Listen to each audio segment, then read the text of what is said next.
Highlights of nitrogen family में आपको बता दें कि दो तरह का हाइलाइट बनता है, एक EX3 टाइप और एक EX5 टाइप। EX3 टाइप अगर आप देखना चाहते हैं तो NCl3 या PCl3 को आप अपने माइंड में ला सकते हैं, जैसे N single bond Cl single bond Cl single bond Cl, तो ये आपका NCl हुआ। यहीं पर P अटैच कर दीजिए तो PCl3, यहीं पर Sb अटैच कर दिए तो SbCl3, तो ये EX3 टाइप का हाइलाइट है। जबकि यहाँ पर P Cl Cl Cl Cl Cl लिख देंगे तो ये PCl5 हो जाएगा EX5 टाइप का। तो जनरली नाइट्रोजन फैमिली के द्वारा दो तरह के हाइलाइट बनाए जाते हैं, एक EX3 टाइप और एक EX5 टाइप। EX3 का मतलब है PCl3, NCl3, SbCl3, ACl3 ये सब, और EX5 का मतलब है PCl5, ACl5, तो ये सब पेंटा हाइलाइट कहलाते हैं और ये कहलाता है ट्राई हाइलाइट। तो पहले ट्राई हाइलाइट के बारे में सारा डिटेल, जस्ट लाइक NH3 की तरह इसका शेप ट्राइगोनल पिरामिडल होता है, ट्राइगोनल पिरामिडल। यहाँ E पूरे नाइट्रोजन फैमिली के एलिमेंट को रिप्रेजेंट कर रहा है और X हाइड्रोजन फैमिली, दोनों अलग अलग ग्रुप के एलिमेंट को रिप्रेजेंट कर रहा है। E represents nitrogen, phosphorus, S, Sb, bismuth. X represent fluorine, chlorine, bromine, iodine. ये sp3 hybridisation sigma bond sigma bond sigma bond और एक लॉन पेयर को एक सिग्मा काउंट करेंगे, total 4 sigma bond, 4 sigma bond 4 hybrid orbital मतलब बनाएगा, यानी कि 4 ऑर्बिटल का हाइब्रिडेशन होगा sp3। अब यहाँ पर एक इंपॉर्टेंट क्वेश्चन जो आप समझ चुके हैं 2-3 बार कि NCl3 का फॉर्मेशन होता है लेकिन NCl5 का नहीं, तो क्यों नहीं NCl5 बनता है, आखिर क्या रीजन है? तो बताया गया है कि नाइट्रोजन के पास आउटर ऑर्बिट में वैकेंट d ऑर्बिटल प्रेजेंट नहीं होता है, क्योंकि नाइट्रोजन का कॉन्फ़िगरेशन ही क्या होता है 1s2 2s2 2p3 और सेकेंड ऑर्बिट में 2d नहीं होता है, और जब तक से सेकेंड ऑर्बिट में d ऑर्बिटल मौजूद नहीं होगा 2s का इलेक्ट्रॉन नहीं जाएगा 2d में और वो 5 ऑर्बिटल का अनपेयर्ड इलेक्ट्रॉन का ऑर्बिटल नहीं प्राप्त कर पाएगा, क्योंकि 2d अवेलेबल नहीं होता है, यानी due to absence of vacant d orbital. इस कारण से ये NCl5 नहीं बनाता है, जबकि PCl5 बनता है, क्योंकि फास्फोरस के आउटर कॉन्फ़िगरेशन में d orbital vacant d orbital present होता है। तो EX5 टाइप का मॉडल आप देख सकते हैं, ये इसको समझना बहुत आसान है। ट्राइगोनल, एक पिरामिड ऊपर और एक पिरामिड नीचे, पूरा मिलाकर हो गया ट्राइगोनल बाई पिरामिड। तो यहाँ पर PCl5 ACl5 का मॉडल जो होगा पेंटागोनल बाई पिरामिडल शेप का होगा। BiF5 का फॉर्मेशन नहीं होता है, यहाँ आप अच्छे से जान लीजिए। इसका मेन रीजन है इनर्ट पेयर इफेक्ट। क्या है इनर्ट पेयर इफेक्ट? जैसा कि आपको हम बता चुके हैं कि पूरे नाइट्रोजन फैमिली का आउटर कॉन्फ़िगरेशन यानी जनरल आउटर कॉन्फ़िगरेशन NH2NP3 होता क्या है कि जैसे ही हम इस ग्रुप में यानी nitrogen, phosphorus, S, Sb, bismuth की ओर नीचे की ओर जाते हैं, तो इस बिस्मथ और Sb में NH2 इलेक्ट्रॉन ज्यादा फोर्स ऑफ अट्रैक्शन से न्यूक्लियस से अट्रैक्ट होने लगता है। कारण है पुअर शील्डिंग इफेक्ट, यानी जो अंदर के ऑर्बिट के इलेक्ट्रॉन होते हैं वो उतना जबरदस्त इलेक्ट्रॉन का स्क्रीन नहीं तैयार करते और न्यूक्लियर चार्ज ज्यादा इफेक्टिव होने के कारण ये इस NH2 इलेक्ट्रॉन को अट्रैक्ट करता है। तो यहाँ पर 5s2 इलेक्ट्रॉन को, यहाँ 6s2 इलेक्ट्रॉन को ये न्यूक्लियस तेजी से अट्रैक्ट कर पाता है, क्योंकि पुअर शील्डिंग इफेक्ट उत्पन्न किया था इनर ऑर्बिट के इलेक्ट्रॉन के द्वारा। यही कारण है कि ये जो इलेक्ट्रॉन पेयर है बॉन्ड के फॉर्मेशन में, केमिकल बॉन्ड के फॉर्मेशन में भाग नहीं लेता है। इसी को हम लोग बोलते हैं इनर्ट पेयर इफेक्ट। तो एकदम संक्षेप में, शॉर्ट में, इनर्ट पेयर इफेक्ट क्या है? आउटर ऑर्बिट के NH2 इलेक्ट्रॉन का बॉन्ड के फॉर्मेशन में भाग नहीं लेना, इनर्ट पेयर इफेक्ट।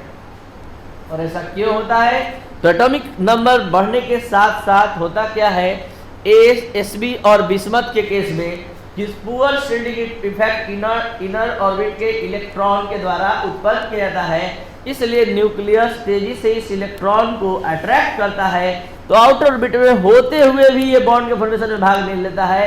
अगर इसके सामने Cl जाए तो केवल तीन ही Cl के p ऑर्बिटल से ओवरलैपिंग करके ये BiCl3 बनाता है, जबकि फास्फोरस के पास Cl जाए तो 5 Cl से 5 Cl से बॉन्ड बनाकर आराम से PCl5 बना पाता है।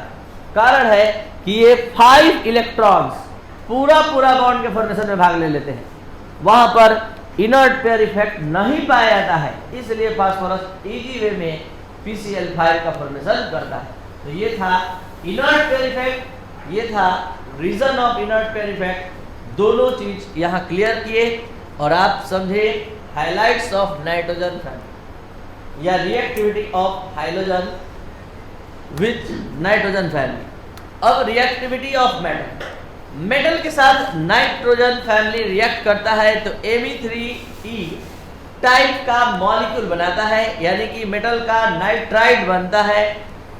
अब यहाँ पर देखिए, यहाँ लिथियम के साथ नाइट्रोजन रिएक्शन कर रहा है, तो लिथियम के साथ नाइट्रोजन रिएक्ट करके यहाँ क्या बना रहा है, Li3N। लिथियम का वैलेंसी क्या होता है 1 और नाइट्रोजन की वैलेंसी 3, तो यहाँ Li3N कंपाउंड, ये बैलेंस नहीं किया गया, केवल कंपाउंड बना के दिखाया गया है। Mg यहाँ नाइट्रोजन से कॉम्बिनेशन करता है, Mg का वैलेंसी 2, नाइट्रोजन का वैलेंसी 3, तो मैग्नीशियम नाइट्राइड बनाता है, तो मेटल का नाइट्राइड बनाता है ये। अब है compounds of nitrogen. Compounds of nitrogen के अंतर्गत आप दो फेमस कंपाउंड का स्टडी करेंगे। पहला है डाई नाइट्रोजन और दूसरा है अमोनिया। तो पहला स्टार्ट हो रहा है आपके सामने डाई नाइट्रोजन, जिसका फॉर्मूला आप जानते हैं N2। तो डाई नाइट्रोजन का फॉर्मेशन सबसे पहले कॉमर्शियल मेथड से, कॉमर्शियल मतलब आप इंडस्ट्री में, उद्योग में, जैसे होता क्या है कि स्टील में इनर्ट एटमॉस्फेयर यूज करने के लिए नाइट्रोजन गैस का इस्तेमाल किया जाता है, तो नाइट्रोजन वहां ज्यादा मात्रा में चाहिए और सस्ता चाहिए, तो डायरेक्ट एटमॉस्फेयर से वहां नाइट्रोजन प्रोड्यूस किया जाता है। ये कैसे, तो देखिए सबसे पहले एटमॉस्फेयर में जो भी एयर प्रेजेंट है उसको लिक्विफाइड फॉर्म में ठंडा करके, एयर को ठंडा करके लिक्विफाइड फॉर्म में ले आया जाता है। और जब लिक्विफाइड फॉर्म में एयर ले लेते हैं कंटेनर में हम, तो आपको पता होना चाहिए एयर में सबसे ज्यादा मात्रा में पाया जाने वाला जो गैस है नाइट्रोजन और ऑक्सीजन। उसके बाद नोबेल गैस और भी सारे गैस हैं, लेकिन सबसे ज्यादा मात्रा में पाया जाने वाला दो गैस है ऑक्सीजन और नाइट्रोजन। तो यहाँ पर एक फ्रैक्शनल डिस्टिलेशन मेथड है जिसके माध्यम से हम एयर से लिक्विफाइड, मतलब लिक्विफाइड एयर से हम नाइट्रोजन गैस बना सकते हैं, निकाल सकते हैं। ये कैसे, तो एक कंटेनर में पहले एयर को ठंडा किया जाता है, लिक्विफाइड एयर में कन्वर्ट किया जाता है। और इससे आगे समझने से पहले आपको जानना चाहिए कि नाइट्रोजन का बॉइलिंग पॉइंट 77.2 केल्विन और ऑक्सीजन का बॉइलिंग पॉइंट होता है 90 केल्विन। और जब दोनों का बॉइलिंग पॉइंट आप जान गए 77.2 और 90 केल्विन, अब उस अगर बर्तन में, उस कंटेनर में जिसमें लिक्विफाइड एयर लिए हैं, अगर हम उसको गर्म करें 80 केल्विन पर, कितना केल्विन पर, 80, तो कौन अपने बॉइलिंग पॉइंट को अचीव कर लेगा, नाइट्रोजन। कौन नहीं करेगा, वेपर स्टेट में कौन, मतलब गैस के स्टेट में कौन बाहर आएगा उस कंटेनर से, सिर्फ नाइट्रोजन। बाकी टोटल गैस और ऑक्सीजन जो है उसी में रह जाए और बाहर निकलेगा उसको गर्म करने पर, क्योंकि नाइट्रोजन अपना बॉइलिंग पॉइंट अचीव कर लेगा 80 केल्विन पर। तो डिस्टिलेशन का जो वर्क होगा वो 80 केल्विन पर होगा।